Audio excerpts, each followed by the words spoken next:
Lawful good. Hermione Granger, tensed, what is happening? Fiction-only reader, author, alright, Dementors, 3, 2, 1. Go. Go. Go. Alan L., editor, this is getting interesting. Smiley face. Dash asterisk asterisk dash asterisk asterisk dash asterisk asterisk. Web novel has been shadow banning comments recently. This means that any comment that contains profanities in any form will be automatically deleted. So, if you are commenting with curses and profanities, censor a single letter or get creative. Chapter 106, Dementor Horde, Time Magic, Free Will. Dash asterisk asterisk dash asterisk asterisk dash asterisk. The Dementors are here. Quinn, Ivy, and Hermione watched a horde of more than 100 Dementors descend upon the injured, past Quinn. Ivy's eyes went back and forth between Quinn and the scene near the lakeside. She stood frozen, troubled by the scene. Every second, her nervousness and impatience grew stronger. She turned to Quinn and outright screamed. What in the world are you waiting for? Do something. You are going to die. She knew that Quinn could cast a Patronus, as Hermione had told her about Quinn's Patronus demonstration in McGonagall's office. It isn't time yet. He has to say it for me to move. I need his permission to act. Without it, I'm not going to act, declared Quinn, still staring at his past self with unblinking eyes. What? What? What? Thundered Ivy as she incredulously gawked at Quinn. She couldn't understand what was going on in Quinn's mind. It was then that the past Quinn spoke some words that were audible to the group. Do it. Ask for it. And hurry. We don't have much time. Ivy, who was thundering at Quinn, went silent. What did he say? She asked. He said, do it. Ask for it. And hurry. We don't much time. Hermione repeated the words said by past Quinn and glanced at Quinn, who had finally raised his fake wand. Not the most accurate wording. I already asked and am already here. But I will let it slide since you're injured, chuckled Quinn, and immediately after, a silver glow of light burst out his fake wand. Ivy and Hermione had seen Quinn's Patronus during the train ride to Hogwarts, and at that time, they were only able to identify it as a bird, but this time, they clearly saw the form of Quinn's Patronus. A raven, muttered Hermione, watching the silver bird fly towards the past Quinn. Previously, they were stunned because of Quinn's lack of action. But now they were astonished as they gawked at the small-sized bird growing into an elephant-sized raptor, who chased away the horde of Dementors that numbered greater than 100. I'm still injured, sighed Quinn internally as he looked at the elephant-sized raven Patronus. If I wasn't injured, I could have ramped it up to the size of a giant. After the raven Patronus chased away the Dementors, Quinn made it fly around his past self for protection. It's done. Now, we have to wait for him to get up and go to the office, sighed Quinn as he plopped back down on his stone. The two girls turned their heads from the guardian Patronus to Quinn. Their eyes widened another fraction after they saw a paler than before Quinn. Quinn took out the dull, dark red, muscle protein nutrient potion vial from his pocket and gulped it down to replenish his body with another dose. Sit down, he will take some time to heal himself and go back to the castle, called out Quinn to the stunned girls. What did you just drink? Questioned Ivy, eyeing Quinn's hand, which pocketed the empty vial. Quinn briefly pulled up his left sleeve in response to show the girls a laceration, and inside the wound, they saw the muscle fibers constantly twitching. The wound was covered quickly, after which Quinn explained. I'm still not healed. What is happening to him happened to me a few hours ago. I couldn't heal the wounds of this level in the time I had. On that note, I need to prepare some dittany to make sure that these don't scar, thought Quinn. Quinn was still relatively new to healing magic, and even though he was miles better than the people who had studied with the time he had, Quinn still couldn't heal the wounds of this level without leaving scars. Hermione walked back to her stone, and after sitting down, asked, "Can you please tell me what is going on? I need to understand what is happening." Ivy had also sat down and was looking at Quinn with a look that asked the same question. All right, let's start with a question from my side, and this is open to both of you. What is the greatest magic of all? Asked Quinn with a smile on his face. Friendship. Love. Quinn put on an off-put face as if repelled by their answer. After seeing that expression, the two girls felt embarrassed. What the hell is wrong with you two? He looked at Hermione and spoke, friendship. Friendships break all the damn time. You won't even talk to most of the people you know from Hogwarts after you graduate. Then turning to Ivy, Quinn spoke in the same incredulous tone. If a mother and son are iced in an alleyway by a psychotic murderer, it isn't because they didn't love each other enough. That is ridiculous. Love is love. Magic is magic. Even if you are talking about the strongest emotion that can stimulate magic, Miss Potter, all emotions are the same. Love is just easier to access because of how we humans perceive emotions. Then what is the answer? Asked Ivy, feeling embarrassed of Quinn's expression and tone. Chronomancy, exclaimed Quinn. The greatest magic of all is chronomancy, the magic of time itself. If a person can manipulate time, then they are invincible beyond anything. Every change in the world is in reference to time. Life and death are just states that come with time. One moment, you are alive, but the next, you can be dead. But if you control the time, you can control life and death. Everything can be at your fingertips with time. If you look into the future, you'll know what is to come. Nothing would ever be able to faze you because you can already see it coming. Even if you can't solve something, you have the ability to rewind time until you are successful. If you can slow, reverse, fast-forward time, then there is nothing you can't accomplish. Quinn raised his right hand wide while keeping his left hand down to reduce movement. And right now, we are manipulating time to our advantage. He looked at Hermione and continued, something Miss Granger has been doing for the entire year. But with such great power comes danger equal to the advantages. Time is dangerous, complex, chaotic, and not something to be messed with without proper understanding and knowledge. You must know what you are trying to accomplish and how you want to accomplish that, said Quinn with an earnest tone, enunciating his every word so that they would be clear and intelligible. So you understand time. You know what you are doing, questioned Ivy. Quinn slightly chuckled at the questions. Oh, no. Not at all. I don't understand time. It's too complex for me to even get into the basics. But I know what I'm doing. I know enough to pull off what I'm trying to do, or maybe not. Yeah, I'm sure I don't know enough. Hermione and Ivy looked at each other with skepticism. Quinn's words didn't actually inspire confidence in him. Quinn continued to explain, ignoring their expression. I can't manipulate time with magic, the time turner takes care of that. I just needed to make sure that I keep my presence as little as possible to reduce my influence on the timeline. This is why I insisted we must be hidden to the limit. No interaction with anyone after making the jump back in time makes sure that we have a minimum effect. Now, do any of you know of the closed loop theory or causal loop theory of time? Asked Quinn. The two girls shook their heads. They didn't know the answer. A causal loop is a temporal proposition in which, by means of time travel, a sequence of events is among the causes of another event, which is, in turn, among the causes of the first mentioned event. In simpler, just in other words, when a future event is the cause of a past event, which in turn is the cause of the future event. Seeing that the girls were still confused, Quinn rolled out the current situation as an example. Let's take this current situation as a reference and an example. I got injured, and while I healed myself, a horde of Dementors swarmed around me to prey upon my soul. In that moment of desperation, I called upon a future version of myself to help me out from this situation by protecting me with a Patronus, explained Quinn and then pointed to Hermione. All of this was only possible because I had the knowledge and means to procure a time tuner from Miss Granger. Without her time turner, it wouldn't have been possible. Moving on, a future version of mine came back in time and helped me out, allowing me to live past this unfortunate situation. Quinn was cut off, and Hermione raised a doubt. So you are saying that time works in this closed-loop theory? It made sense because what she had been doing was like this, but from what Quinn said, time was supposed to be complex and not something as simple as this. Oh, no. Of course not. I wish it was something so simple. Professor McGonagall must have told you about the catastrophic events that unleash with time turners, said Quinn and then gave some examples. Killing their past or future selves by mistake or altering one's life path in such a drastic fashion that it can result in temporal anomalies such as unbirths. And these scenarios are anything but closed loops. Did you know? Once, the Unspeakables down in the Ministry sent back one of their people 500 years into the past. She stayed there for 5 days, and when the Unspeakables finally pulled her back, she died because it turned out that if you sent some back and forth in time, they aged the time they travel back. The Unspeakable aged rapidly and died because of old age. And a lot more consequences that really caused more problems. Quinn scoffed before he pointed out the restrictions placed upon the time turners.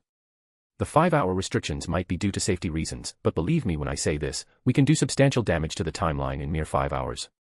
Ivy and Hermione didn't know Quinn well enough. But after what they had seen today, both were sure that he wasn't jesting. Coming back to the point. What I did was create an artificial closed loop. I created circumstances that would keep the series of events as close to the actual events.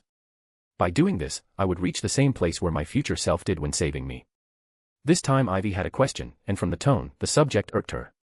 Doesn't this mean that there is no free will? Once the cycle starts, you will have to follow the course that was set for you. Quinn ever so faintly smiled and turned his gaze towards his past self. You may be correct, Miss Potter. This type of time travel doesn't allow free will.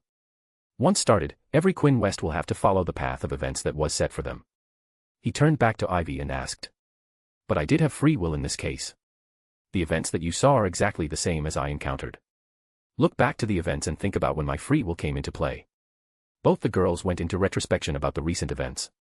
It took a couple of minutes before Ivy came up with an answer. When you refused to move until you heard the words from your past self. Is that the free will you are talking about, opined Ivy, though not sure if her answer was correct or not. Ding dong ding, nodded Quinn and sang as the answer was correct. I know myself better than anyone else. So I know that in this situation, every Quinn West would use this method because all of them would think this is the best choice. But even though they know that, it is their choice, their free will to start the loop despite knowing that they would have to continue onto a path that won't give them any more free will. But what if your past didn't make the same choice? What would happen then? Asked Hermione. Quinn shook his head as he answered. I don't know. Maybe we would have disappeared, our existence erased forever, maybe we would have stayed here and we would have 2 sets of Quinn West, Hermione Granger, and Ivy Potter. Most probably, the Unspeakables in the Ministry would detect the disturbance in time and then hunt us down to somehow fix things up. Quinn was sure that if the past, himself, that was healing himself right now didn't go back in time, around the same time he traveled here, then the Unspeakables would notice some form of agitation in time. And you still did this? Asked Ivy in disbelief at Quinn's decision to go through this. Yes, I did. I told you, didn't I, Miss Potter?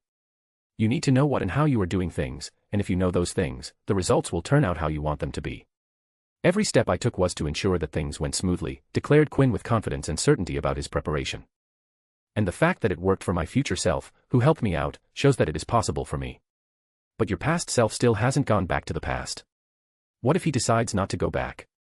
What if Ivy and I refuse to go back with you? Questioned Hermione, as from what Quinn said, all 3 of them need to go back in time. Oh, he will go back, Miss Granger. He knows the fact that I am here and that the time turner only allows one-way travel. My past self owes me for saving him, he will repay me by exiting this time, so I can take his place, laughed Quinn merrily and looked the 2 girls straight in the eye. You thought that I only placed others in my debt? Oh, no, even me, Quinn West, owes myself a debt. He will now go to another time and get another Quinn West under his debt, who will pay the debt, and the cycle will continue. Quinn straightened up and softly smiled with superiority flashing in his eyes. This might sound corny but, one mountain cannot contain 2 tigers. There can't exist 2 Quinn West at the same time. There can only be one and, in this timeline, it will be me. As much as Quinn loved himself, he wasn't on board with another one of him existing alongside him. Miss Granger, tell me, why do you think I brought you both here? Quizzed Quinn. I know you are expecting to give you a different answer than us trying to stop you from doing things we are uncomfortable with, presumed Hermione. Smart girl. Yes, I brought you 2 here for a reason beneficial to me. Give it a thought, smiled Quinn, curious if they would be able to figure it out.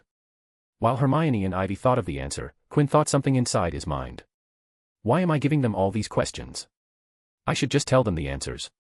Whatever, this is going well.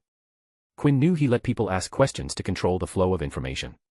But today, he was asking them questions and guiding them to the answers. I knew that there was a personal angle, commented Ivy, as her eyes narrowed a fraction. But I can't figure it out. What is it? Quinn smiled before looking at Hermione to see if she had an answer, but the holder of Time Turner too didn't have an answer. Quinn thought back to the time he was thinking about stealing the Time Turner. Even though he thought of doing that, Quinn knew that Hermione would be coming with him.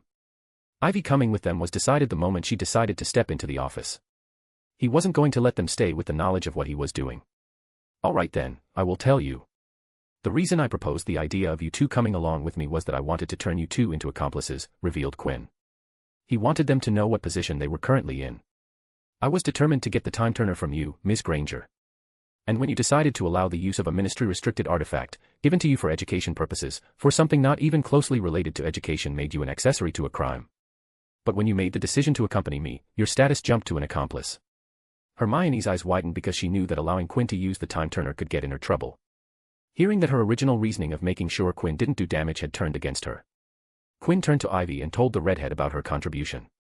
Miss Potter, if you, on a side note, didn't accompany me, you would be, at first, what we can call an abettor, someone who allowed the crime to happen, although didn't help in the crime. Now though, you turned into an accomplice by accompanying me back in time.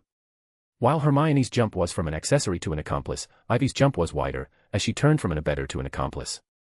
The reason Quinn allowed them to come with him so readily was that he wanted to implicate them with him. So, if a time came where the two girls were feeling loose-lipped, they would remember that the secret they were about to slip could get them in trouble. I'm sorry if this hurts, but I had to do it. I can't allow this to get out. This is something very private to me, apologized Quinn. Hermione's Time Turner was the resource that had allowed him to maintain anonymity.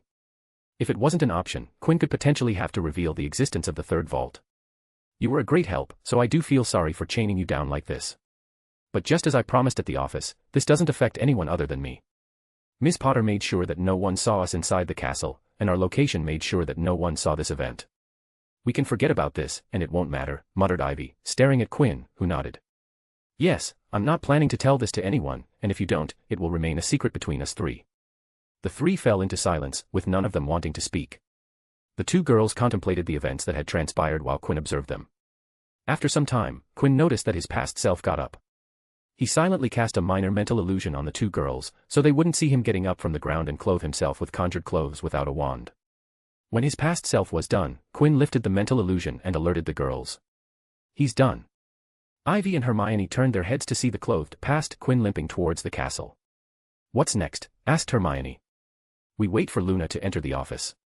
When she leaves the office, we go to the office, responded Quinn, looking at Ivy as she possessed the Marauder's map. I want to be in the castle the less the better before our past selves leave. Minimum footprint, minimal interference. Scene break. Quinn, Ivy, and Hermione reached the AID office while making sure they weren't seen. Are they gone? Asked Hermione to Ivy, who had the Marauder's map open in front of her. Ivy nodded to affirm that their past selves were no longer in the workshop, which prompted Quinn to limp towards the red workshop and open it to check inside, to confirm that the workshop was empty. They are gone, smiled Quinn, turning to the girls. Congratulations. The mission is complete and successful. He limped to the barstool behind his table. Quinn looked towards the girls and spoke. If you hurry, you can still get to the feast with enough time to get a quick bite. Hermione nodded with a sigh. She was definitely feeling both tired and hungry. Thank you once again. Both of you helped me out a lot, and I'm grateful for that, smiled Quinn. Hermione looked at Ivy and was about to gesture to her best friend that they should leave, but then saw that expression on her face, and for some reason, it reminded her of the time when she asked Quinn about the information on the basilisk after they had been blackmailed by Quinn. Oh, no, what is she about to do, thought Hermione with worry, and then Ivy spoke. Were you the one who saved us inside the Chamber of Secrets? ***********. Quinn West, MC, yeah, even me owes me a debt. Ivy Potter, a better to accomplice, next time on HP, AMJ. What answer will she get? Hermione Granger, accessory to accomplice, thinks today was more stressful than the night before an examination. ************. Web novel has been shadow banning comments recently. This means that any comment that contains profanities in any form will be automatically deleted. So, if you are commenting with curses and profanities, censor a single letter or get creative. Chapter 107, The Slip, Hoverboard, Leader. ************. Were you the one who saved us in the Chamber of Secrets? Quinn, who was planning to brew a batch of muscle protein nutrient potion and prepare an essence of dittany for his wounds, stilled for a split second. He wasn't expecting this question. The thought that Ivy Potter would ask him this hadn't entered his mind. There were still some times where Quinn didn't associate the decision and actions he had made last year with himself. So when Ivy threw this sudden bomb at him, he genuinely stopped for a moment. But his acting skills came in clutch as there were no sudden actions from Quinn's side as he gained composure almost instantaneously and glanced up at Ivy, following the eye contact with a confused tilt of his head. Pardon me. Miss Potter, I might have told you about the chamber's location, but I haven't been to the actual Chamber of Secrets. I only know that its entrance is somewhere inside Myrtle's lavatory, so believe me when I say that I didn't save you, said Quinn before putting on an expression of curiosity. I actually don't know what happened down in the mysterious Chamber of Secrets. Can you tell me what happened? He had no intention of ever telling anyone that he had been down in the Chamber of Secrets. It would raise many questions that Quinn currently didn't want to answer. Even now, there were glass vessels full of basilisk venom and multiple basilisk fangs, locked away in his suitcase, secured for the day when Quinn needed them. Ivy didn't respond and continued to stare at Quinn for a solid few seconds before turning her back to Quinn and walking towards the office door. We're leaving, said Ivy to Hermione. Quinn turned towards Hermione and nodded to her as a goodbye, who returned it before following Ivy to leave. After they left, Quinn groaned as he got up from his bar stool. That was sudden. At least I handled it smoothly, sighed Quinn. He limped to the workshop and spoke as the door opened. Now, let's get my body fixed. Scene break. Hermione and Ivy walked away from the AID office. As Quinn had said, there was still some time left in the dinner feast, and both were walking to the Great Hall. Ivy, probed Hermione, glancing at her silent and contemplative best friend. Hermione could guess it was about her question to Quinn but still asked. What are you thinking? The question had been sudden as most of Ivy's abrupt actions when dealing with Quinn, but Hermione had to give it to Ivy because she asked questions that she was curious about or found useful. Ivy didn't look at Hermione as she replied. He was the one who saved us. It was Quinn West who destroyed Riddle's diary. But West said he didn't. He did, and he was lying, spoke Ivy, still not looking at Hermione as she continued. He mentioned something that only someone who has seen the chamber's entrance would know. He did, furrowed Hermione, trying to recall what Quinn said, but nothing popped out to her. Yes, West said that the chamber's entrance was somewhere in Myrtle's lavatory, and that implies that he had never seen the entrance, but then he slipped up. He asked me what happened to us in the chamber. Yes, but how is this him slipping? Asked Hermione, confused. It's the words he used. He didn't use something like inside the chamber but used to down in the chamber, said Ivy, finally turning to Hermione. West claims that he had never seen the entrance, so how does he know that the entrance is a tube that goes down to the chamber? Last year's event had led Ivy Potter to think a lot about her interactions with Quinn West. And one thing that she had perceived about Quinn West was his carefulness with words. He chose what to reveal carefully. Usually, he wouldn't make such a slip, but West was clearly hurt and uncomfortable. With those injuries, he unknowingly let that slip. From that, we not only know that he has seen the entrance but also has been inside there. Ivy was convinced that her reason was correct. He was the one who saved us. I am sure of it. And just as she thought last year, this made things complicated. To Ivy Potter, Quinn West was a person who never did anything without a reason or some kind of self-interest. So why would he come down to Chamber of Secrets when he knew that there was a deadly monster like the basilisk present there? After thinking a lot about it, Ivy couldn't think of a reason Quinn would come down to a dangerous place. There was nothing inside there that would be worth it for Quinn to risk his life. She didn't want to think that Quinn did it selflessly, without any profit, and that made things complicated. Ivy Potter was conflicted. Scene break. Come on, run faster, this pace isn't good enough. Show me some spirit.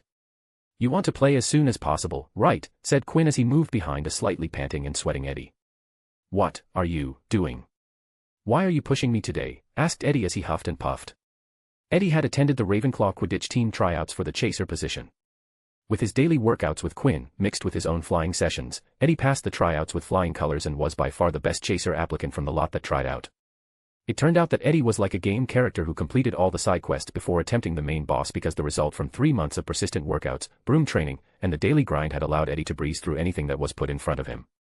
Eddie was innately tough and didn't seem to scare away from incoming blood jares and didn't dodge too early, which could lead to missing opportunities and was the biggest problem with new chasers.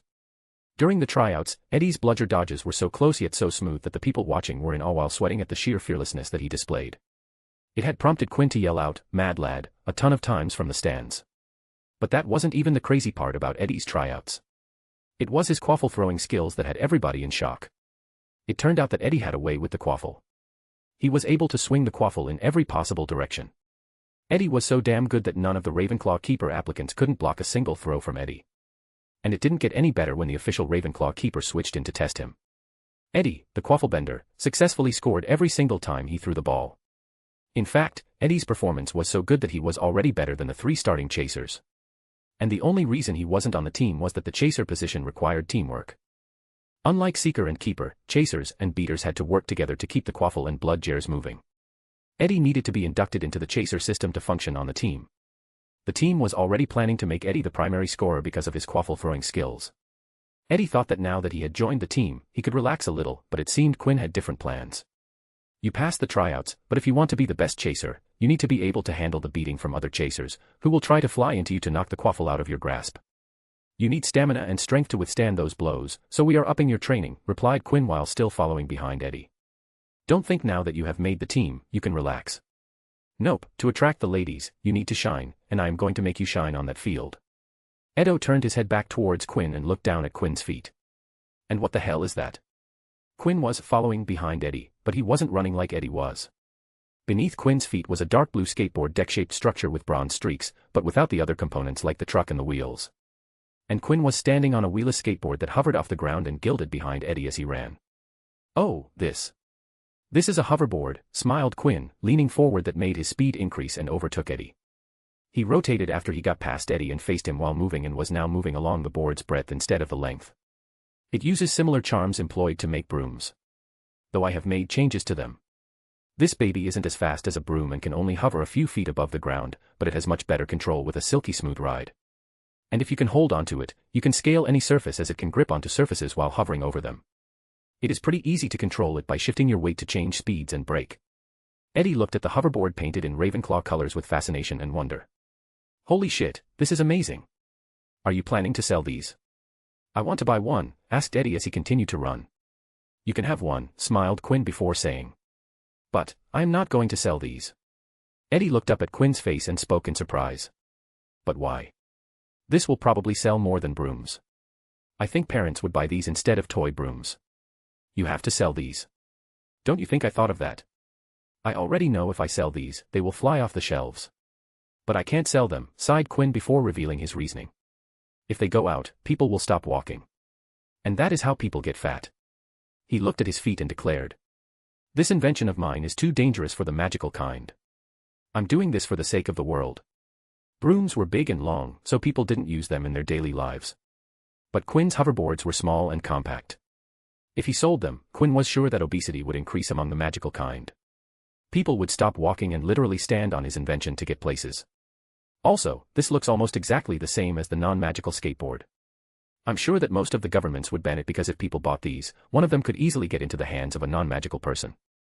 Then change the shape into something else, problem solved, shrugged Eddie, without realizing that Quinn was very slowly increasing his speed, and he was subconsciously trying to keep up with it. I know that, but as I'm not going to sell these, I don't need to. I will change the shape of the one I'll give you, so it won't cause you trouble. The only reason Quinn had brought the hoverboard out was that he was injured and needed to act like nothing was out of place. The first thing he did in the morning was the workout with Eddie. And Quinn never skipped a workout, so to make sure that Eddie didn't notice anything was wrong with him, Quinn decided to sacrifice Eddie's comfort by pushing his workout intensity up a notch while pretending to be a trainer monitoring him. Now, come on. Move those legs. I want to see enough sweat to fill a glass, but remember to stay hydrated. Eddie groaned as he picked up the pace. This sucks. Yeah, show me that spirit. Whine more if it helps, I don't care. You suck. Ah, thank you for the compliment. Scene break. Riverslock returned from his low-level clerk job at the ministry to his humble home. He opened his letterbox to check to see if he had some mail waiting for him. Taking out the contents, Rivers shuffled through the various pamphlets, advertisements, subscriptions, and some personal letters. Rivers looked at a cheap envelope with nothing written on it, not even the sender's name or who it was addressed to. He opened the envelope and retrieved a folded parchment with words written in untidy scribbles.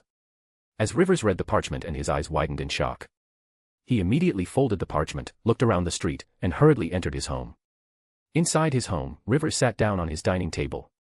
And once again read the letter that was left in his letterbox. This is fascinating. I didn't know this existed, muttered Rivers to himself as he reread the contents. The Shrieking Shack has a secret passageway that opens up beneath the Whomping Willow. Rivers Lock, pure blood,